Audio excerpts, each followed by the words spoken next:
tassa bhagavato arahato samma sambuddhassa. 여러분들, 여러분의 전생을 알고 싶죠? 또 어떤 사람들은 누가 전생을 본다 그러면은 도시락 싸들고 다니면서 쫓아다니면서 물어본단 말이에요. 그런데 내 주변에도 그런 사람 한 사람이 있었어요. 전생 보는 사람한테 가서 매번 가서 물어보는 거예요. 근데 결론은 뭐냐? 그래서 어쨌다고 이렇게 된다는 거죠. 여러분 혹시 9일간의 우주 여행이란 책을 들어본 적이 있나요? 사실은 내가 이거를 접한 것은 한 6, 7년 전쯤 되는데 며칠 전에 우연히 유튜브를 켰는데 어떤 단어가 하나 탁 눈에 띄는 거예요. 그래서 이게 뭐지? 하고 들어가 봤더니 그게 바로 9일간의 우주 여행에 관한 짧은 스토리를 그 영상화 시킨 거였어요. 그래서 그 특정한 부분이 궁금해가지고 다시 들어가 봤는데 다시 한번 처음부터 끝까지 그냥 정독을 해버리게 됐어요. 그러니까 내가 6, 7년 전에 읽었던 그 감성하고 이번에 읽었던 거하고는 굉장히 달랐어요. 그래서 어떤 부분들은 내가 좀 사람들하고 나누어야 되겠다 싶은 부분이 있어서 그런 부분들은 좀 영상으로 만들려고 해요. 그리고 보통 이런 얘기를 유튜버들이 올려놓고는 마지막에 뭐라 그러냐 하면은 여러분 이런 이야기 신기하죠? 뭐 이런 식으로 이제까지 말한 것의 그 무게감을 완전히 그냥 그 꼬리에 연기를 담아가지고 휙 없애버리는 거예요.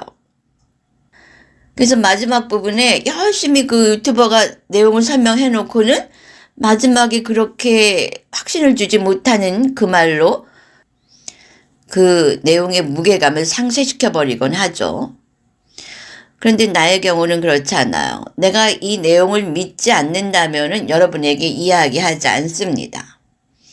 나는 이 내용을 100% 믿고 또 이 부분에 대해서도 차츰차츰 해야 될 얘기가 많아요. 그리고 내가 또 왜 이 내용에 다시 한번 집중하게 됐는가 하면은 내가 지금 머스크가 머리에 칩 받기에 성공했다 이런 그 글을 하나 올렸잖아요. 그리고 그것에 대한 지금 동영상을 준비하고 있던 중이었어요. 그리고 또 그 수다원 과정에 관한 왜 우리가 그 수다원을 얻으면서 교만에 빠지는가 그것도 내가 지금 2편이 안 나오고 있잖아요. 그래서 그 두 가지를 준비하고 있었는데 이 책의 내용이 먼저 나한테 딱 들어온 거예요. 그런데 어떻게 보면 지금 이 내용에 그 두 가지 내가 지금 준비하고 있는 두 가지 영상에 대한 해답이 이 책 속에 있기도 하다. 나한테는 있지만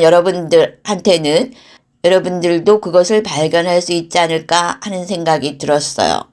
그래서 일단 이 내용이 뭐냐 하면은 호주에 사는 58세의 농부가 어느 날 알 수 없는 힘에 이끌려서 아내에게 나 9일간 어디 좀 다녀올게 이래놓고는 마당으로 나왔어요. 근데 나와보니까 우주선인 거야.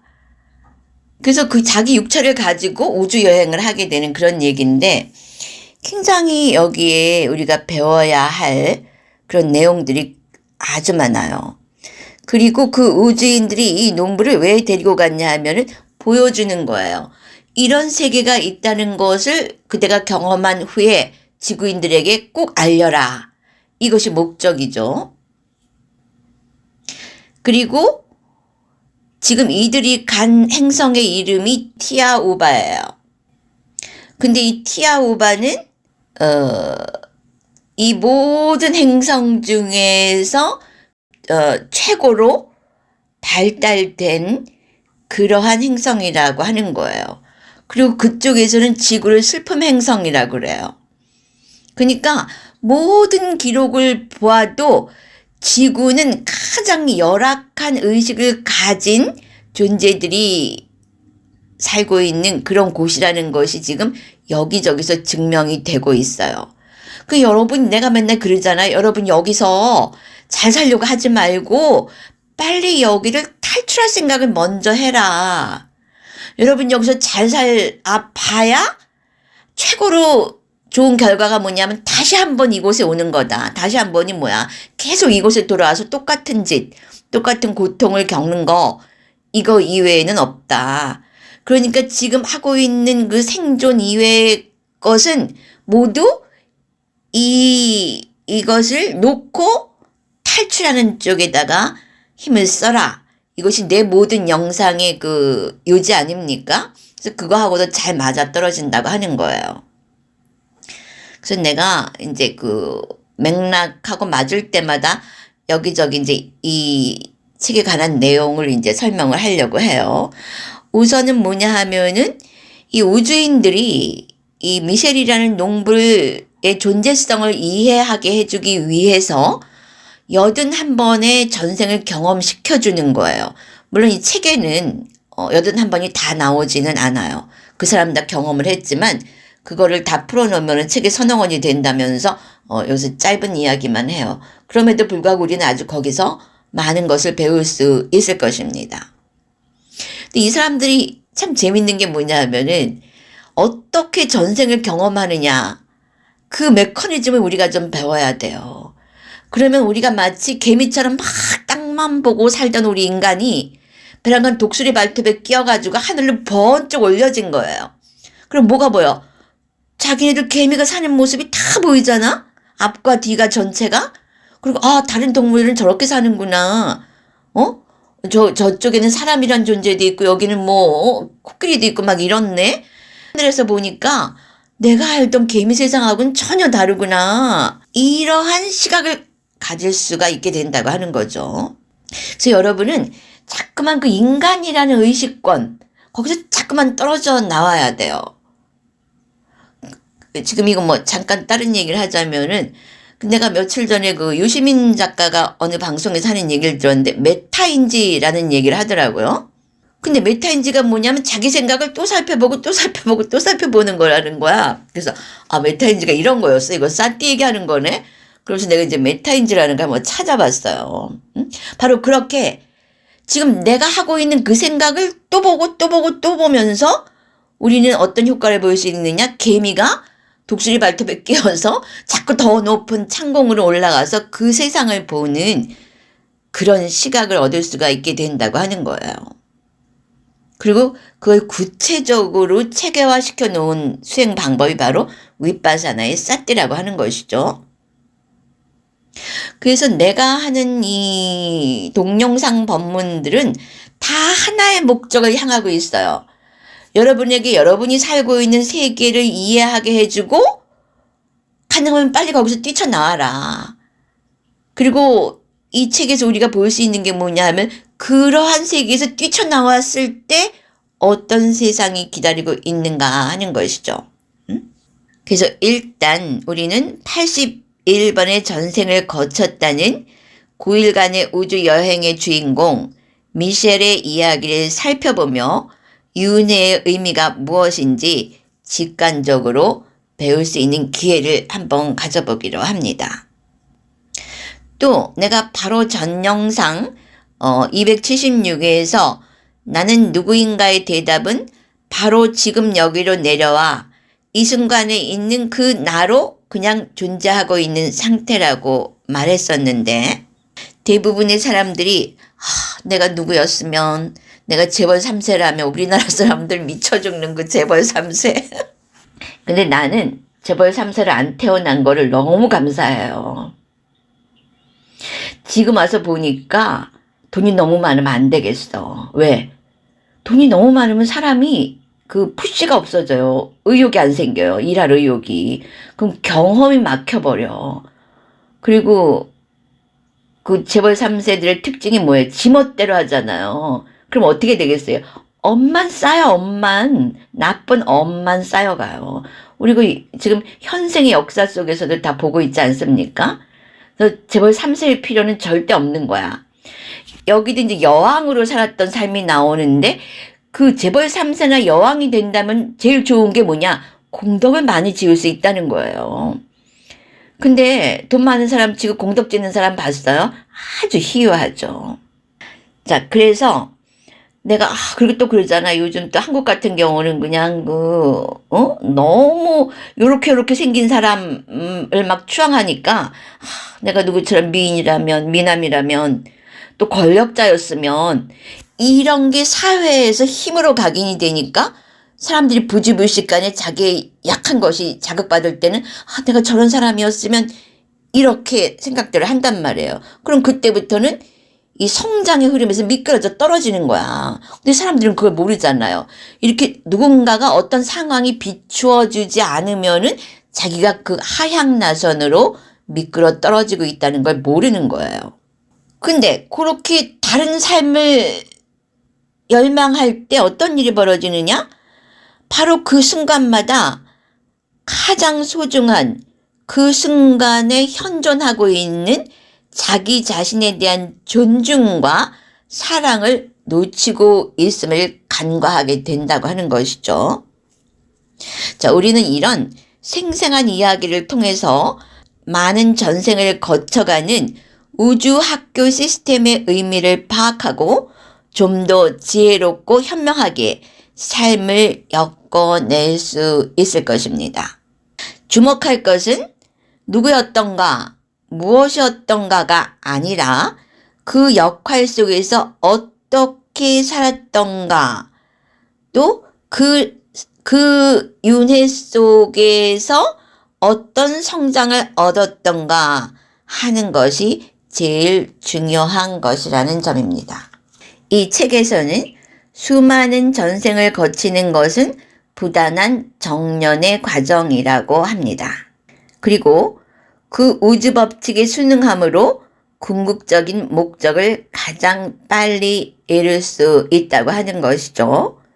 그 궁극적인 목적이란 바로 원인 결과의 끝없는 윤회 순환의 고리를 끊는 것, 윤회의 종지부를 찍는 것입니다. 그리고 그 윤회의 종지부를 끊는 첫 번째 깨달음이 바로 스타원이라고 하는 것이죠. 9일간의 우주여행 중 미셸의 전생 이야기. 미셸, 타오가 이미 설명했듯이 당신은 우리의 선택으로 티아우바에 왔습니다. 그러나 선택의 근본적인 이유는 아직 설명되지 않았습니다. 당신이 이미 깨어있고 개방적인 마음을 갖고 있기 때문만은 아닙니다. 더 중요한 이유는 당신이 현 시점에서 지구에 거주하는 극소수 스쿠들 가운데 하나이기 때문입니다. 스쿠란 여러 행성이나 범주에서 81명의 인간 육체 속에서 살아온 성기체를 의미합니다. 여기서 성기체란 아스트랄 보디, 유체를 말합니다. 여러 가지 이유로 스쿠는 지구처럼 열등한 행성들로 돌아가 환생하는 경우가 있습니다. 물론 그런 행성에서도 퇴보하지 않고 영적 진화의 사다리를 계속 오를 수 있을 때만 그렇게 돌아갑니다. 숫자 9는 우주의 수라는 사실을 알고 있을 겁니다. 당신이 있는 이곳은 우주 법칙에 따라 건설된 9개 도코의 도시입니다. 당신의 성기체는 9개의 생애를 9차례 살아왔고 그래서 대윤회 주기들 중 하나의 마지막 단계에 와 있습니다. 나는 또다시 깜짝 놀랐다. 첫 번째 생애도 아직 다 살지 않았다고 생각했는데 81번째의 생애라니 한 사람이 그렇게 많은 생을 산다는 것은 미처 몰랐는데 그보다 더 많은 삶을 사는 것도 가능해요, 미셸. 타오라가 나의 생각을 가로막고 말했다. 타오는 216번째 삶을 살고 있어요. 그러나 다른 존재들은 훨씬 더 적게 살아요. 이미 말했듯이 당신은 지구에 살고 있는 극소수 스쿠들 중에서 선택됐지만 이곳에 체류하는 동안 완벽한 이해를 얻도록 하기 위해 또 다른 여행을 준비해 놓았습니다. 환생이 무엇이고 그 목적은 무엇인지를 더 잘 이해하도록 돕기 위해 당신의 전생으로 되돌아가게 할 것입니다. 전생 여행을 통해 그 목적을 충분히 이해한다면 나중에 책을 쓸 때 도움이 될 거예요. 그의 말이 끝나자마자 타오는 내 어깨를 잡고 나를 돌려 세웠다. 그녀는 나를 휴양실로 데려갔다. 휴양실은 어느 도코에도 있는 듯 했다. 여기서 말하는 도코란 거주지를 말합니다. 이 계란 모양으로 된 거주지라고 해요. 3명의 타오라들도 우리를 따라왔다. 여전히 공중에 뜬 채로. 타오의 지시에 따라 나는 공기 쿠션 같은 자리 위에 누웠다. 지도자 타오라는 내 머리 쪽에 자리를 잡았고 다른 2 타오라는 내 손을 하나씩 붙잡았다. 타오는 2 손을 컵 모양으로 오므린 채 나의 태양신경총 명치 위에 얹어 놓았다. 지도자 타오라는 2 검지로 나의 손과체를 가리키면서 그 손가락을 응시하라고 텔레파시로 지시했다. 몇 초 뒤 뒤쪽으로 끝없이 길고 어두운 터널을 통해 내 몸이 빠르게 미끄러져 들어가는 듯한 느낌이 들었다. 그리고 갑자기 터널을 빠져나와 탄광의 갱도 같은 곳으로 들어갔다. 이마에 소형 램프를 부착한 남자 몇 명이 손수레를 밀고 있었다. 조금 떨어진 곳에서는 다른 남자들이 곡괭이로 석탄을 캐거나 부삽으로 수레에 싣고 있었다. 나는 갱도 끝으로 가서 광부 한 사람을 자세히 살펴봤다. 아는 사람 같았다. 나의 내부에서 흘러나온 목소리가 이렇게 말했다.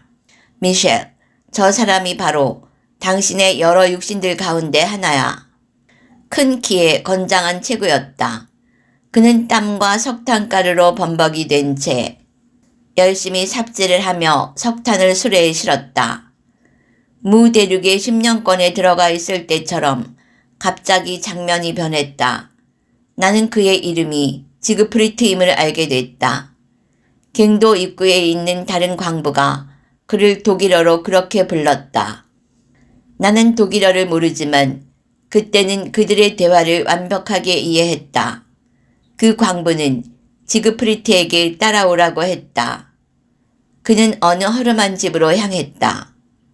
그곳 마을의 한 길에 있는 다른 집들보다 약간 큰 집이었다.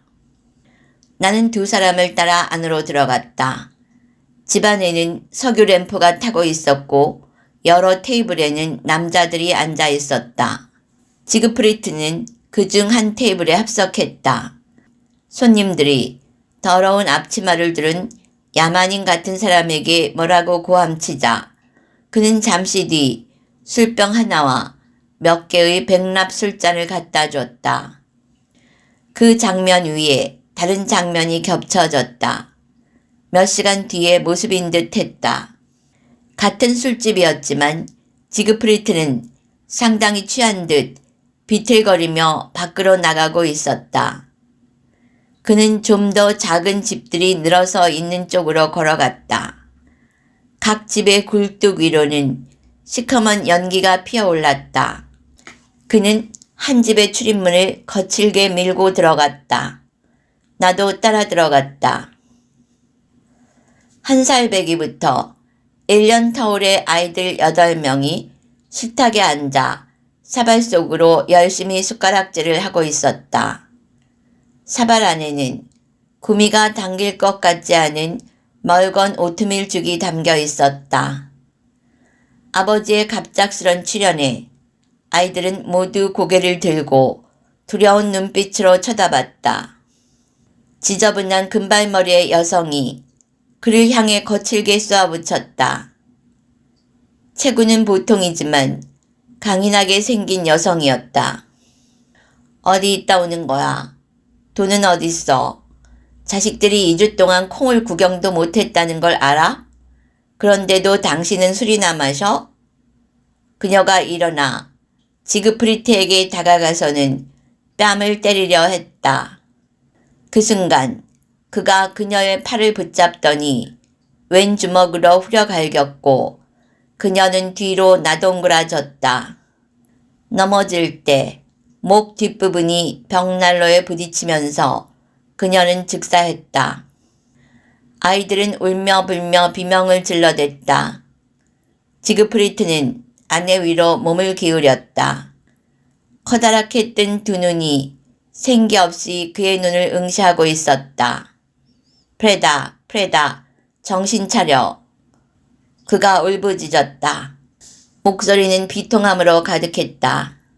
아내를 일으키려 했지만 그녀는 꿈쩍도 안 했다. 아내의 시선이 계속 고정돼 있자 그는 비로소 그녀가 죽었음을 깨달았다. 술이 확 깼다. 그는 문 밖으로 뛰어나가 어둠 속으로 도망갔다. 미친 듯 달리고 또 달렸다. 장면이 다시 바뀌고 지그프리드가 두 명의 교도관 사이에 붙들린 채 나타났다. 간수 한 명이 지그프리트의 머리에 두건을 씌웠다. 큰 체구의 사형집행인 역시 눈구멍만 뚫린 두건을 착용하고 있었다. 그의 큰 손에는 넓은 날에 도끼가 쥐어져 있었다. 간수는 지그프리트의 무릎을 꿇린 뒤 처형대 위에 머리를 얹어놓게 했다. 드디어 사형집행인이 앞으로 나와 자세를 취했다. 그가 지그프리트의 머리 위로 서서히 도끼를 들어 올리자 성직자는 성급히 기도문을 낭송했다. 순간 도끼날이 지그프리트의 목 위로 내리꽂혔다. 그의 머리가 땅바닥으로 떨어져 굴러가자 구경꾼들은 움찔하며 몇 발자국 물러섰다. 나는 나의 여러 육신 가운데 하나가 참혹하게 죽는 모습을 지켜본 것이었다. 기분이 묘했다. 그가 죽기 전까지만 해도 나는 그에게 호감을 가졌다. 비록 그가 잘못을 저질렀지만 그에게 동정심을 느꼈다. 그러나 그가 죽는 순간 웅성거리는 군중 사이로 그의 머리가 굴러 떨어질 때는 오히려 압도적인 안도감에 휩싸였다. 나의 입장에서 뿐만이 아니라 그의 입장에서도 그런 느낌이 들었다. 곧바로 다른 장면이 나타났다. 내 앞에 호수가 있었다. 푸른색으로 빛나는 수면에선 지평선에 낮게 걸린 두 개 태양의 광선이 반사됐다.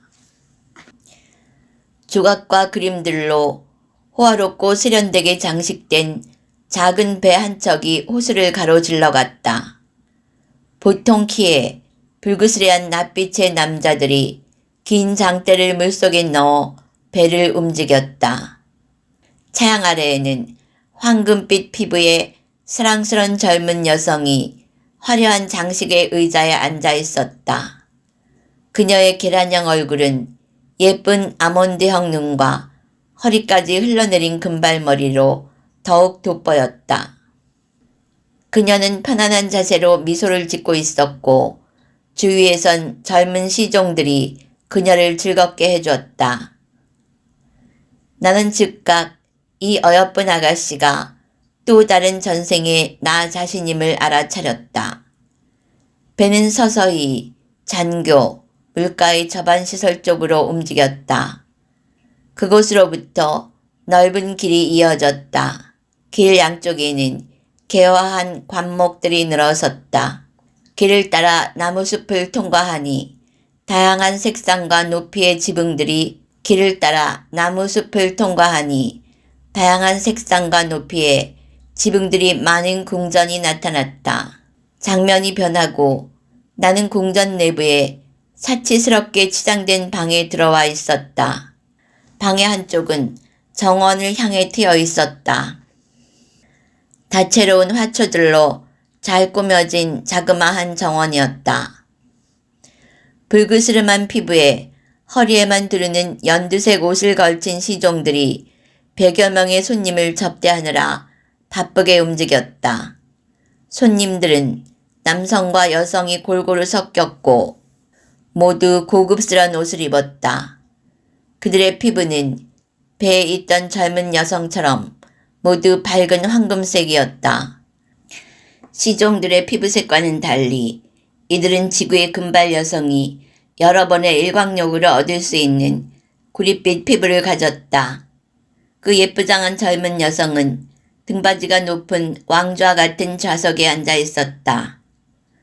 부드럽고 감미로운 음악이 정원과 그 방의 한쪽 끝에서 흘러나왔다. 한 시종이 대형문을 열자 190cm 정도의 큰 키에 황금빛 피부의 청년이 들어왔다. 당당한 거동에 건장한 체격의 청년이었다. 이목구비가 반듯하고 머리는 구릿빛 금발이었다. 그는 씩씩한 걸음으로 그 젊은 여성에게 다가가 허리를 굽혀 인사했다. 그녀가 그에게 뭔가를 속삭인 후 시종들에게 손짓을 하자 시종들은 그녀의 것과 비슷한 의자를 가져와 옆에 내려놓았다. 청년이 앉자 여성은 그에게 한 손을 내밀어 붙잡게 했다. 그녀의 신호에 따라 징소리가 몇 번 울리고 좌중이 침묵했다. 손님들은 그 젊은 한 쌍 쪽으로 몸을 돌렸다. 그 여성은 명확하고 큰 목소리로 손님과 시종들을 향해 이렇게 말했다. 이 자리에 모든 사람은 들으세요. 내가 배우자를 선택했음을 알리고자 합니다. 바로 여기 있는 진올린이에요. 이 순간부터 그리고 나의 동의에 따라 그는 모든 왕족의 권한과 특전을 누리게 될 거예요. 이제 그의 신분은 이 왕국의 여왕인 본인에 이어 두 번째 서열이 됩니다. 누구든 그에게 복종하지 않거나 잘못을 저지르면 내가 책임을 물을 거예요. 우리 사이에서 태어난 첫 아이는 아들이든 딸이든 본인의 후계자가 됩니다. 이것은 이 왕국의 여왕인 나, 라비놀라의 결정입니다. 그녀의 신호에 따라 다시 징이 울리며 연설이 끝났음을 알렸다. 손님들은 한 명씩 라비놀라 앞에 다가와 절을 하고는 복종의 몸짓으로 그녀의 발과 진올린이의 발에 입을 맞췄다. 장면이 흐릿하게 사라지면서 다른 장면으로 대체됐다. 같은 궁전이었지만 다른 방이었다. 왕좌에는 여왕 부부가 앉아 있었다.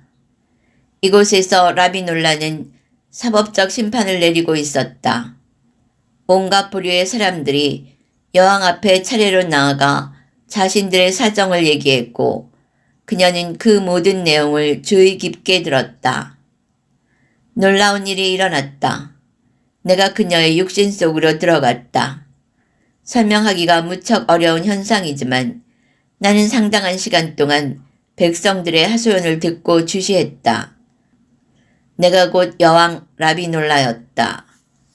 나는 그들의 대화를 완벽하게 알아들었다. 그리고 라비놀라가 내리는 판결은 내 판단과 완전히 일치했다. 백성들 사이에서 웅성거리는 소리가 들렸다. 그녀의 현명함에 탄복하는 소리였다. 그녀는 단 한 번도 남편 진올린이 쪽으로 고개를 돌리거나 그의 조언을 청하지 않았다. 바로 이 여인이 전생의 나였다는 생각에 무한한 자부심이 스며들었다. 가벼운 흥분감마저 일어났다. 다시 모든 장면이 사라지고 나는 몹시 사치스럽게 꾸며진 침실에 있었다. 라비놀라의 침실이었다. 그녀는 침대에 누워 있었다. 3명의 여자와 2명의 남자가 부근에서 서성거렸다. 가까이 다가가 보니 그녀의 얼굴은 땀으로 뒤범벅된 채 산고로 일그러져 있었다. 그 여자들은 산파였고 남자들은 왕국에서 가장 유명한 의사들이었다. 그들의 표정이 어두웠다. 태아가 거꾸로 나오고 있는 데다 여왕 라비놀라는 이미 많은 피를 흘렸다. 첫 아이였는데 그녀는 기진맥진한 상태였다. 산파와 의사들의 눈에는 두려운 기색이 명백했다. 나는 여왕 라비놀라가 이미 자신의 죽음을 예견하고 있음을 알았다. 장면이 2시간 앞으로 이동했다. 여왕 라비놀라가 막 숨을 거두었다. 출혈이 너무 많았었다.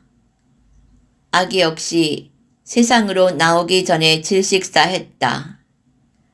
그토록 아름답고 착한 여왕 라비놀라는 28세의 나이에 자신의 성기체 아스트랄 보디를 다른 세상으로 보냈다. 자, 전생에 사람을 죽였던 살인자가 또 이렇게 훌륭한 여왕으로 태어나기도 한다는 것이죠. 또 다른 장면들이 빠르게 나타났다.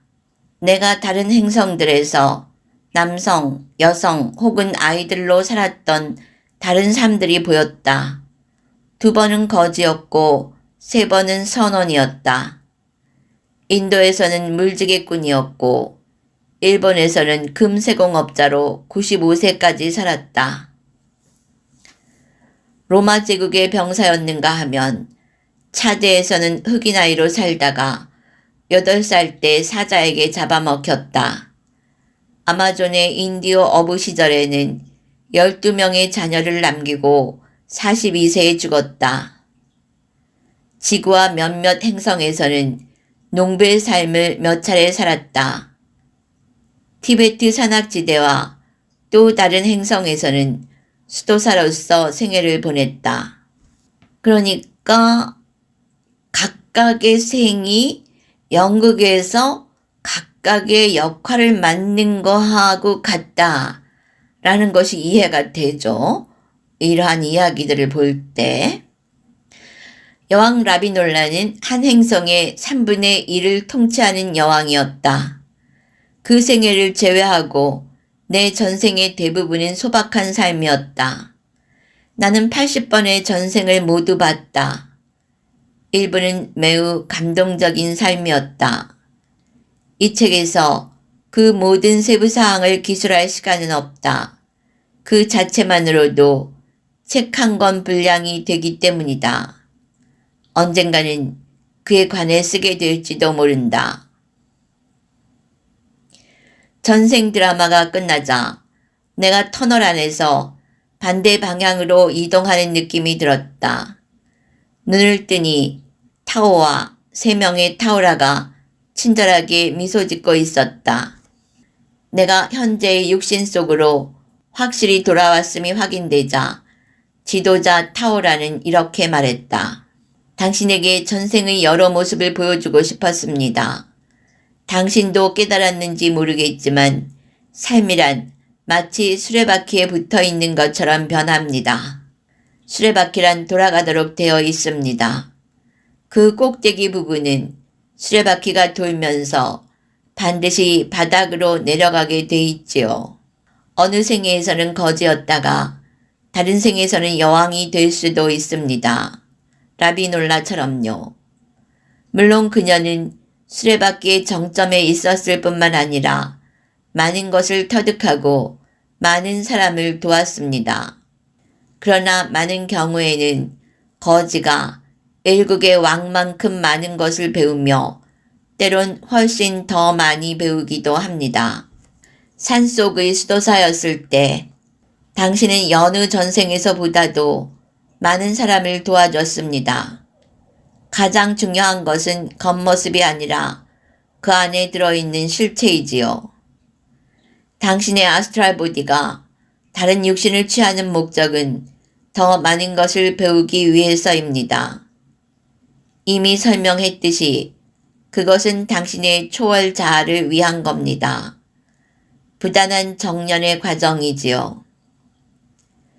정년은 거제의 육신에서도 왕이나 광부의 육신에서처럼 효과적으로 이루어질 수 있습니다. 마치 조각가의 끌과 망치가 도구이듯 육체는 도구일 뿐이에요. 도구 그 자체는 아름다움에 도달하지 못하지만 예술가의 손 안에서 미를 창조하는 데 기여하지요. 아무리 뛰어난 조각가도 맨손으로는 위대한 작품을 만들어내지 못합니다. 늘 명심해야 할 게 있어요. 아스트랄 보디는 어떤 경우에도 우주 법칙에 순응해야 한다는 것, 그리고 자연의 섭리에 가장 가까이 따라감으로써 궁극적인 목적을 가장 빨리 이룰 수 있다는 점이에요. 타우라들이 제자리로 돌아갔고 타오와 나도 원래 자리에 앉았다. 자, 여기에서 중요한 말이 나오죠. 육체는 도구다. 미를 창조하는 데 기여하는 도구다. 도구인 육체가 없이는 위대한 작품을 만들어내지 못한다. 그 위대한 작품은 뭔가요? 나의 완성이라는 것이죠. 그 완성이라는 건 뭐냐? 나를 완성되지 못하게 하는 이 묶여있음, 집착된 작은 것들로부터 벗어나서 완전한 자유 속에서 모든 존재들에게 유익한 것만 창조하는 바로 여기 나오는 이 타오라들, 그리고 이 티아 오바의 시민들처럼 그런 완성에 도달하는 것이 바로 위대한 작품이 될 것입니다.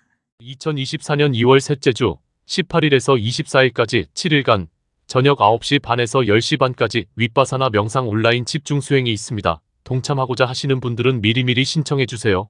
2024년 3월 첫째 주 3일에서 9일까지 7일간 아침 5시 반에서 6시 반까지 자해명상 온라인 집중 수행이 있습니다. 동참하고자 하시는 분들은 미리미리 신청해 주세요. 온라인 수행을 원하시는 분들은 아래 더보기란에 나와 있는 링크를 클릭하여 카페로 들어와 신청해 주세요. 윗바사나 명상으로 일상에서 깨어나 높은 의식 수준으로 살고자 한다면 윗바사나 온라인 수행 매월 셋째 주 일요일에서 토요일 저녁 9시 반에서 10시 반까지 온라인 집중 수행에 동참하세요. 자해명상을 좀 더 전문적으로 깊이 있게 선정 수준까지 발전시키고 싶다면 매월 첫 번째 일요일부터 토요일까지 아침 5시 반에서 6시 반까지 온라인 집중 수행에 동참하세요. 이론으로만 접근하는 불교와 직접 1시간이라도 윗바사나 수행을 했을 경우 엄청난 차이가 있음을 분명하게 알 수 있습니다. 또한 수다원 경험 수행자의 경우에서 알 수 있듯이 윗바사나 수행은 선정 없이도 충분히 수다원 깨달음이 가능하다는 것을 보여주고 있습니다. 이제 깨달음은 우리의 보편적 일상이 되어야 합니다. 왜냐하면 이 수많은 인간들의 문제를 깨달음의 의식이 아니고는 해결할 수 없기 때문입니다.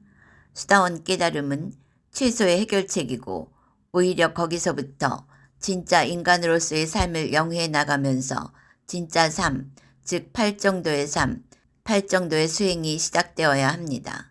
개개인들이 깨달음으로 각각의 의식 수준을 높이면 그로 인해 나라나 정부도 거기에 맞게 높은 의식 수준으로 상승합니다. 각 나라가 의식 수준이 높아지면 지구 전체 집단 의식도 상승 나선을 타고 올라갑니다. 그러면 자연재해 등 수많은 재난을 미리 막을 수 있습니다. 그러므로 지금이 깨어나야 할 바로 그때입니다.